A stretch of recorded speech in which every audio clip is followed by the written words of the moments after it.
It is June 19th, 2012. It is 1 o'clock on the West Coast. It is Hug Nation time all over the world. If you are listening to the archive, the time and space is irrelevant. The vibration is all important. Thank you for adding your vibration, your energy, your intention to Hug Nation in this now moment, whenever you are experiencing it. Wanted to do something a little different before we do our opening mindfulness. I wanted to just share a quote that I read from Ralph Waldo Emerson, which, tell me if you think it sounds like what we say during the opening mindfulness. We lie in the lap of immense intelligence, which makes us receivers of its truth and organs of its activity. When we discern justice, when we discern truth, we do nothing of ourselves, but allow a passage to its beams.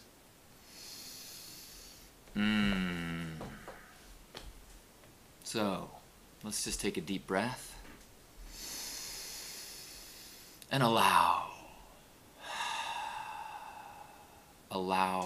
truth, justice, and love to flow through us. Allow us to be receivers.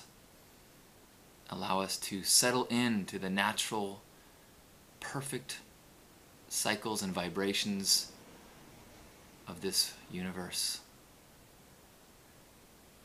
And as we surrender to this now, as we steer less and float more, let us become agents of the divine. Allow us to be tools of the universe. Fill us with joy and love so we may spread love and joy in the world. Amen. Welcome! Welcome, welcome, welcome! Well, this week is going to be a little bit more of a stream of consciousness week in terms of the topic. The topic is, I don't think I had a good title for it. Something about the natural world and the digital world and natural life in the digital world. So a bunch of things happened in the last few days that have hammered home thoughts about the physical world, about nature, and kind of showing me the difference, the contrast between the digital world that I spend so much time in. So to take a few days back, so I actually spent the weekend camping in Northern California at a festival called The Bounce. And it took place in this beautiful setting. But to get there, I had to fly and then go camping. And so it's the first time I've ever done that. So I had to really strip down what I was going to bring. And so one non-critical thing was my laptop. I normally don't travel without my laptop, but decided, okay, let's just go crazy. Let it go. And bring books. And a cell phone, of course, but I don't like to use the computer through a cell phone. Still, it's kind of like having a leash or it's not a full surrender to being offline. So, went to the woods, marveled in the nature, was reading along the way, and that in of itself was full of powerful experiences of just being in nature, of feeling nature, of noticing the fractals and ferns, noticing the river, feeling the way it feels when you're around a dense life of nature. But the universe just kept giving me more and more reminders of this contrast. Kind of came home and had a picnic in the yard with Bee, and then discovered that my internet was down, so spent the day yesterday kind of connecting with her physically, being present, not being called constantly to check on the online world that I feel so connected to. And you know what? I'll say it. Addicted to. It's an interesting place for me to get to where I'm being critical of online life. You know, I, for many years, was about as vocal a advocate of the internet as a tool for spreading love, for connecting, for finding ourselves. And I still think that stuff is true. I mean, I still think that the very process of committing to sharing your life online, which so many of us do now through the most basic of tools like Facebook. We are live streaming. We are telling our story. We are telling our biography, our autobiography as it's happening.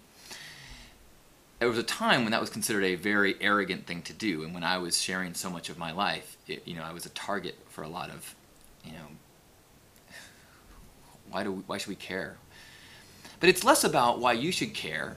The process of sharing online, keeping a homepage, a blog, a diary, Facebook, to me it's less about making you know what I'm doing and more shifting the mindset so that I am telling my story. I'm a protagonist. I am out there in the world, and by telling my story, it forces you into a more active role as opposed to a passive role. If you are simply consuming the world, you don't have much to share. If you are a character in the story, and even if you just know as you're sharing things, it reminds you that you're a character in the story. It makes you say yes to more things. It makes you get more engaged. And while I still think that is true, I'm also aware of how dangerous or damaging or potentially unhealthy the depth of digital life that we're getting into can be. And I'll be the first to admit that I'm experiencing this. I'm feeling so connected to a digital life that I'm spending huge amounts of my life connected to a computer, interacting with people through a computer, through a terminal, through many people, divisions removed from an actual physical connection. And, people often talk about the phrase, nobody on their deathbed wishes they spent more time at the office. And I think we all agree on that. But I think that phrase is kind of outdated. We all know that to be true, of course. Nobody would say they would wish they spent more time at the office. But I think the new version of that is that no one is going to be on their deathbed and wish they spent more time online, or on Facebook, or updating their Twitter, or their Pinterest, or whatever. It's equally as removed an experience of the world as getting caught up in the game of the office and of commerce. Actually, maybe it's not as equal, but it's significant. There is a story in Zen and the Art of Motorcycle Maintenance, and I read this probably 20 years ago, so this may not be in the story, but this is what I remember. There's a time when a character is explaining why on his walls he has only original art, no prints. You won't see a Matisse print or a Van Gogh print, only paintings by artists where you can see the strokes. And he explains that the reason for that is because a print is not art.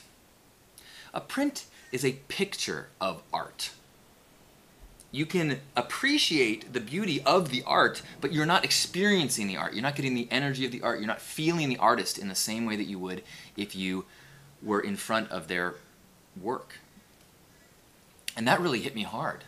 And I actually, took my Matisse prints down and instead sought out original art.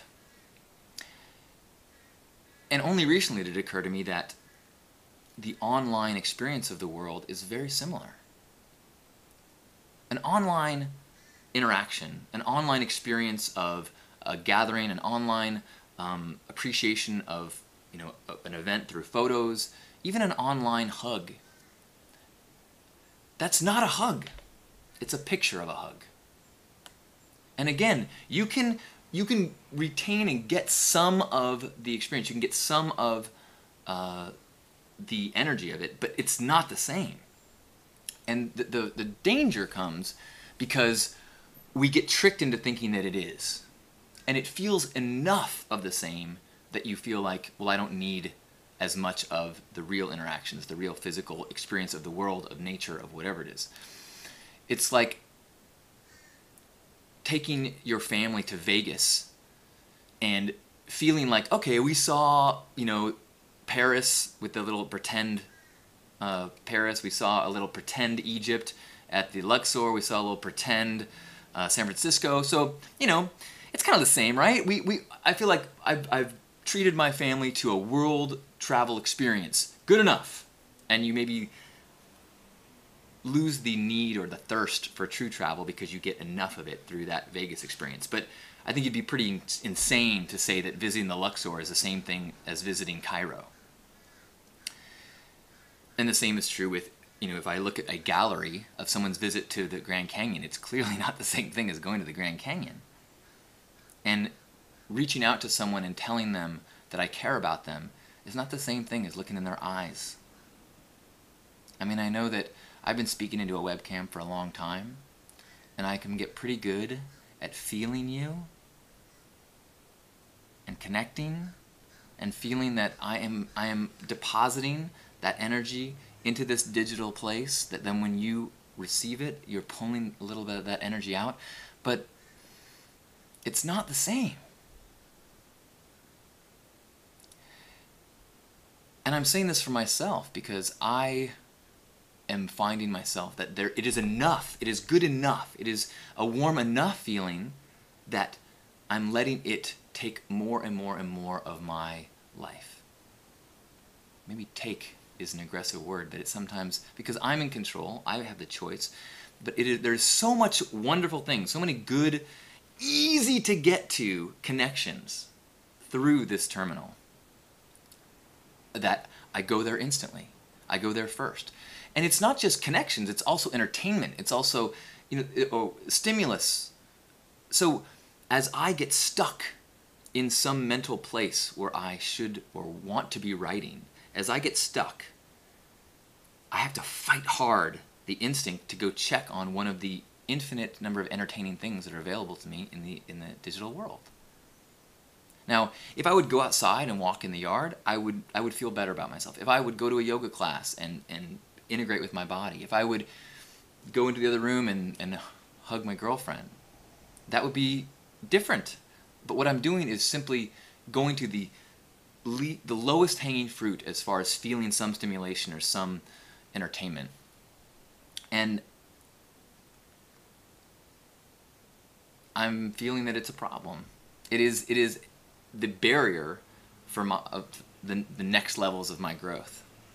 And I think now, you know, if I stay at this pace, if I live to be an old man, I will look back and wish that I spent less time on the computer. It's hard for me because I don't want to go cold turkey. I don't want to remove the computer because it is such an incredible tool. This experience right now, this recalibration that I do once a week in this Hug Nation is an incredibly beneficial experience for me. It fills me with the energy that then gives me the incentive to go and grow and be a more connected, more loving person in the world. But that's only a couple hours a week. And I would guess I spend probably more than that posting to Facebook, checking on updates, clicking on links, at the expense of living in the world. I'm enjoying a picture of the world. And it feels good enough that I'm not getting out into the world. I'm not meeting my neighbors. So, I'm trying to be as aware as possible, trying to work more discipline into my life, to wean myself, to find the balance, because there is so much wonderful things about this tool. And it is just a tool. It's neither good nor bad. It's only problematic when I lose control of it and it becomes what I go to anytime there is an obstacle. If I hit any sort of obstacle, go to the easy route, which is the computer. So I'm trying to force myself to go to pen and paper, go to physical interaction, go to a phone call, go to a walk around the block, go outside. Because being a human being is a physical experience. We are matter. We are matter that houses consciousness,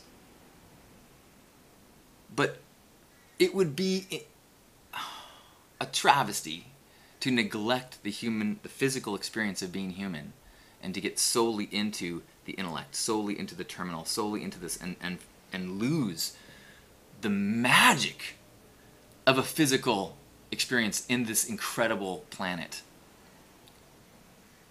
Consciousness has chosen to manifest in these human forms with all of this sensation, all of this vibrancy, all of this actual energy that exists in the vibrations of the plants and the animals and the surfaces and the light.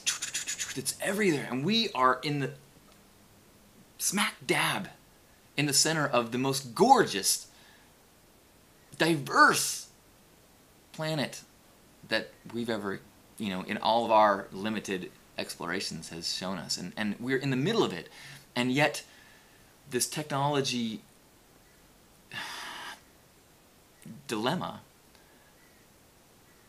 there's that thing in the Matrix when they learn kung fu, just like plugging it in. And like, that sounds super romantic and super cool and save you so much time. It's taken us off track of what it means to be a human being and to experience. We're here to experience. We're here to have the gift of highs and lows and textures and hot and cold and all of it. And if we then say, oh, all I really need to do is absorb it through a terminal, we may think that is life, but it is a picture of life. And I'm saying this to hold myself and inviting you to remind one another to find that balance, to take it from an online life to an online tool that helps us to experience life. I recognize the irony as I say this, speaking to you through this digital tool. But maybe it's not ironic. Maybe it's poetic. And we can use this tool as an aid in finding that balance in our heart and our mind and the world outside and the world inside, in that sweet spot of growth and experience and connection. So let's grab ourselves by the shoulders, our physical selves, and through intention connect to everyone else who is doing so in this time and space or whenever they are hearing this, and recognize that even as we use these terminals and tools, they are simply tools to remind us of a connection that is far deeper, far more ageless. And as we sink into that connection and we feel part of a one, an ocean, that we are a drop in. We are a wave in an ocean, unseparated.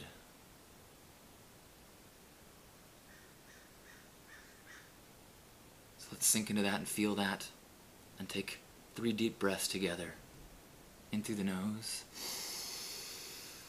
out through the mouth. Breathe in love.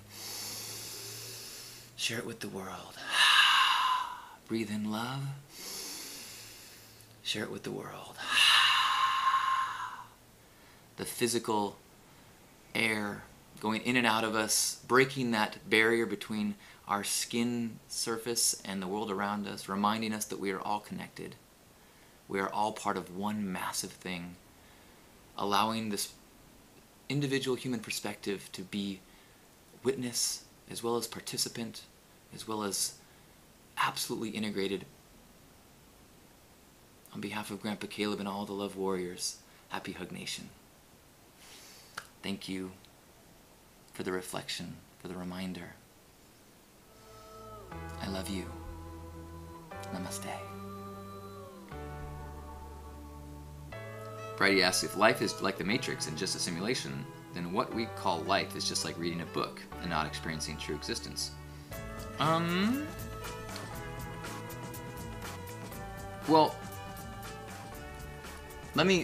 so I think that we're talking about multiple levels of awareness. I think that I think divine consciousness is true existence. I think human consciousness is also true existence. The part that I'm trying to address is that what is human experience what is its purpose? What is its intention? How is it supposed to be?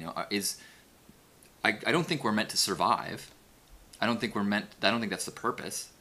I don't think the purpose is to conquer. I think the purpose is to experience and to learn and to grow and to face our challenges and overcome our fears. The way that I heard Yogananda say it is that we are to overcome our nature. I saw the moment that I decided to stop eating all meat was I was reading a Gandhi autobiography, and he was saying that there's nothing wrong with eating meat. It's perfectly within the natural cycles. Tons of animals eat the flesh of other animals. And if you want to be within nature, totally cool. Nothing wrong with that. But we have a gift as human beings, as our consciousness allows us to actually step out, overcome our nature, to actually make a choice based on compassion, not survival, not our natural instincts. And when we take those steps, make those choices, that's that freedom, that's that free will. We can succumb to all of our instincts and our desires, or we can try to align our actions and our thoughts more in tune with not the natural order, but the divine order, the divine flow. And so for me, that was, I no longer want to contribute to suffering by eating the flesh of another animal. And more and more, my choices try to get more in line with what I believe to be alignment with a more divine flow. And that is why I'm here. That's why I'm having this consciousness. That's why I have this individual experience of this body in this time, in this environment, is to give me the ability, the opportunity to be challenged, to have the lessons smack me in the head over and over and over again until I finally go, all right, I think I'm good on that for a while. What's next? Until I forget, and then I get reminded again with a challenge, with to the point that eventually that flow feels so strong that being in the flow itself becomes the reward. Like we talked about last week, that the high road becomes its own reward. You stop craving the accomplishments or the toys or the dollar signs or the accolades to make you feel good, and instead feel like, I am in this higher vibration state. I am acting from this higher place, and that is the reward that I've been craving all along, and it's deep and it's prolonged, and I'm there as long as I continue on this path, as opposed to getting a new toy until you're bored with it. So part of the reason why we gather once a week here is to kind of be reminded of that, of whatever it is that each of us feels is our more divine path. Because what that is for me may not be that for you, and what is the sweet spot for you may not be for you. It's all about figuring out where it feels good, because I think that is your compass. Abraham speaks about that. Bashar speaks about that. That feeling of excitement, that feeling of joy. I even, make the point that I mean, I guess I'm not a scholar, but someone was telling me about Ayn Rand, believing that if we strip away all of our society's forcing us to do good for one another, legislating us to do good, that we would actually sink into that place that we talk about here of feeling like, oh my gosh, it feels great to help people. If you stop telling me I have to, that's what I will eventually want to do, because that is the easiest, best way to make myself feel better and more happy and joyous in the world. More in that divine flow. And that then becomes this selfish act. Not selfish in the sense of I want to take care of myself over you. Selfish in the sense that this is the terminal I have to interact with the world. This is the instrument panel. This is the ship I have. And so if I get this ship on its track that has been set by this cosmos, in the same way that every plant and every animal and every cell is kind of as a part of some system, if I can get myself into that system of flow, selfishly, I will feel good because that's how my instrument panel will tell me that I'm on track, and then I will be a benefit to the whole. Whereas if I try to benefit the whole, I'm doing so from a very limited ego mental state. A cerebral perspective that is just so stunted in the spectrum of the cosmos. I mean, how could I possibly know? Every tyrant, every person who is slaughtered and assassinated, every one of those people has thought that they were doing what they thought was the right thing for this moment. Surrendering to the cosmic flow, I don't think those choices can be made.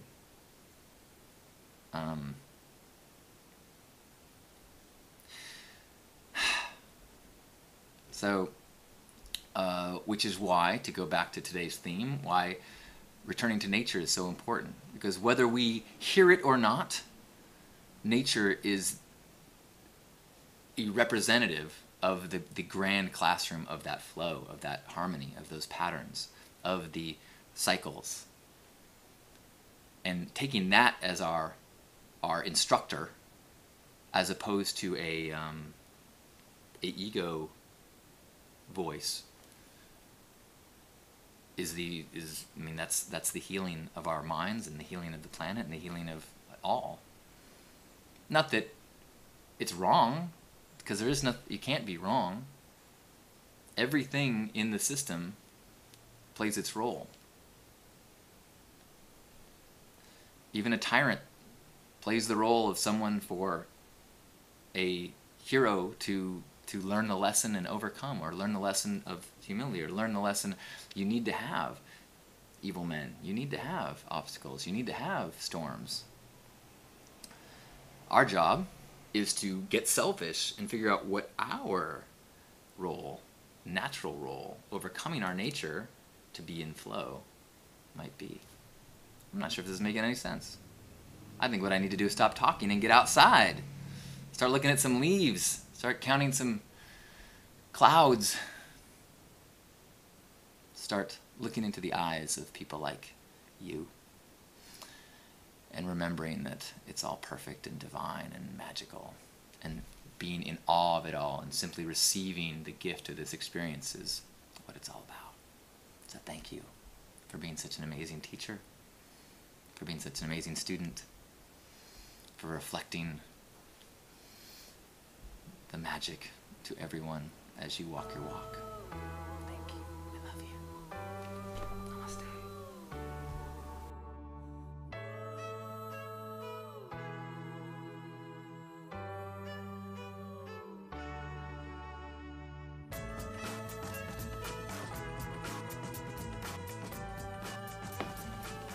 This is Love More Fear Less, available at lovemorefearless.com.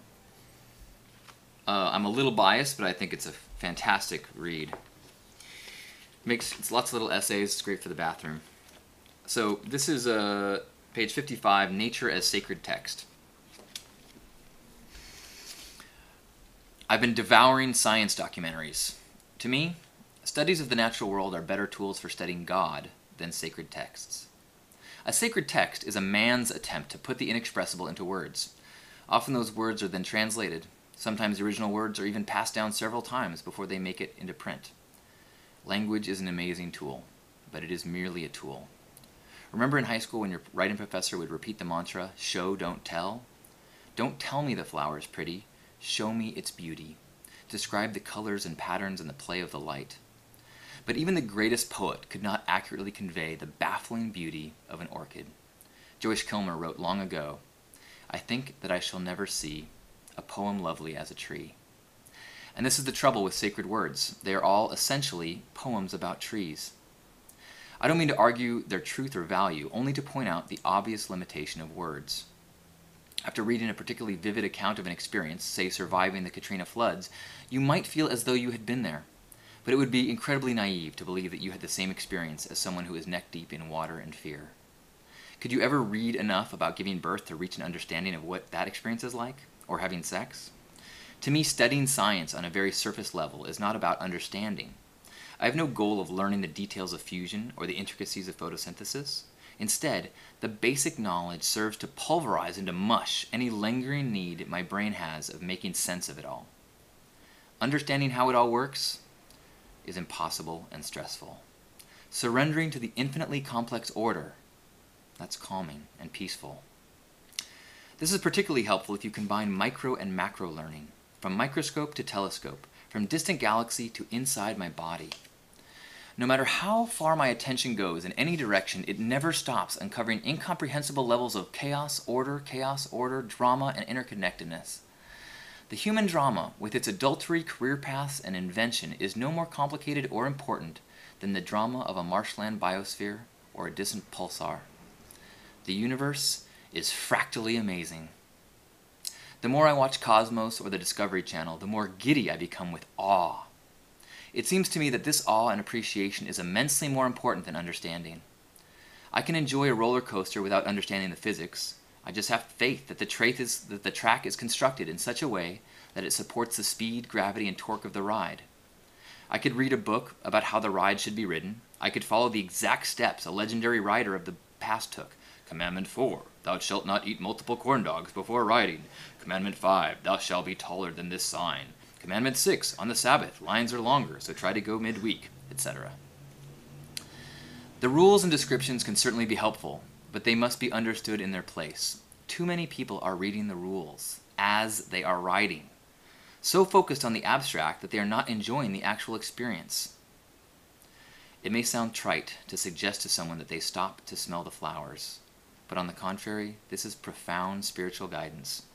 For me, the natural world holds direct glimpses into the divine. Like a more literal, biblical God, it is something I can look directly at. It is not something I can look directly at. It is simply too much for me to comprehend. But in every veined leaf, I see the reflection of this divine order. The ego wills of humans, my own included, disintegrate into comical naivete. In a universe so overwhelmingly miraculous, I have been given the ability to perceive it. My purpose is no more or less grandiose than any other piece of the cosmic puzzle, whether massive star or tiny atom. But what is significant, more so than anything else that defines my existence, is that I am able to perceive and ponder this miracle as it unfolds. It is a unique human gift, and our appreciation of this gift defines our life and our relationships with all other life. Of course, it is pretty ridiculous to try to explain all of this with words. I think that I shall never see ...